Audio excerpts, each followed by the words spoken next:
From above, this may look like any other river, but up close, you can see the water is exceptionally clear, and there's proof too.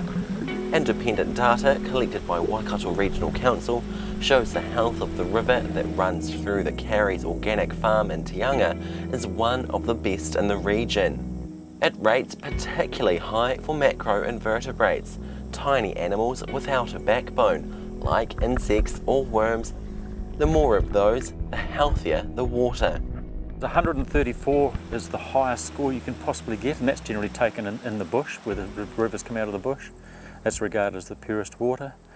And when we started in there, we were probably 112 to 114, which was still good. 2 years ago, we were 130 exactly. This last year, we were 132. So that's not on clarity, that is on the aquatic life within it. And the aquatic life in here is probably perfect. You can't get it better. There's all the sticky insects and stuff like that in there. Yeah, perfect. The pristine state of this water isn't by accident. For the last 10 years, the Careys have been planting and fencing off parts of their dairy and drystock farms, all to reduce the environmental impact on the land. But they also have an advantage. Being surrounded by bush and forestry means the water is already filtered before it gets to them. This is good quality water, and it's like this. Beautiful. Great life in it. Heaps of eels in it. Eels are fat, good condition. The trout are lovely, you know, things like that. So yeah, we're extremely proud of what we've done here. The Careys have worked this land for the past 30 years. Over that time, they've made big changes to their farming practices.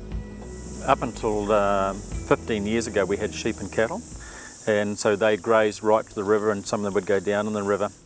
Planting along the riverbank was part of the answer, and the Careys have really got stuck in. Over the years, they've planted around 10,000 trees, shrubs, plants and flaxes. It is natives, and any natives I can get my hands on I will grow. Sometimes I do go out into the bush, onto the edge of the bush, and pick up any little seedlings that are just coming up, but they have to be quite little to get them to survive. But most of them are coming away quite nicely there. The Careys aim to plant 1,000 more plants each year, while many other farmers around the country play catch up as nitrate levels become a crisis. This generation of farmers that own the dairy farms and everything like that, in actual fact, are paying a massive cost towards cleaning it up from what's actually happened in the past. Rightly or wrongly, that's the rules, and the determination of the farmers are there that they're going to do it. On our 2 farms in here, we've spent $420,000 to date on fencing, bridges, planting, and effluent systems and everything like that, so it's not a small amount. You pick the areas that need the trees the most, and other areas you generally have to hope will regrow themselves or do them at a later stage when the most important areas are done. Because the fencing is one cost, but trees and the time it takes to establish trees is huge. David's son, Craig, says their farming style is less intensive on the land and more sustainable, both financially and environmentally. We've got 900 hectares here that we're farming, but we're farming 850 cattle. So it's a much lower stocking rate. So yeah, you don't see the numbers of animals on the farm simply because we're less than 1 animal per hectare. Their farm is also organic, adding another layer of complication. The biggest issue with organic farming is that you can't use herbicides. And our 2 biggest problems in that regard is gorse and blackberry. And so we have to make a decision there.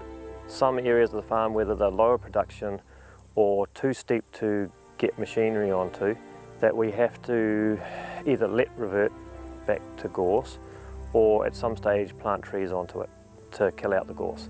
And so areas like this here, they're too steep and it's actually not good soil. The Careys put the environment and their animals ahead of profits and maximum productivity, even walking the cows in for milking to ensure minimal disruption.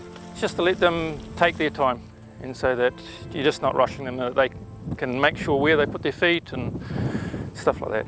The Carey's many efforts have a good payoff to the environment with clean water and also to their bottom line. It's really important that your customers know that you're producing a product ethically and that you're doing a good job looking after the environment as best you can.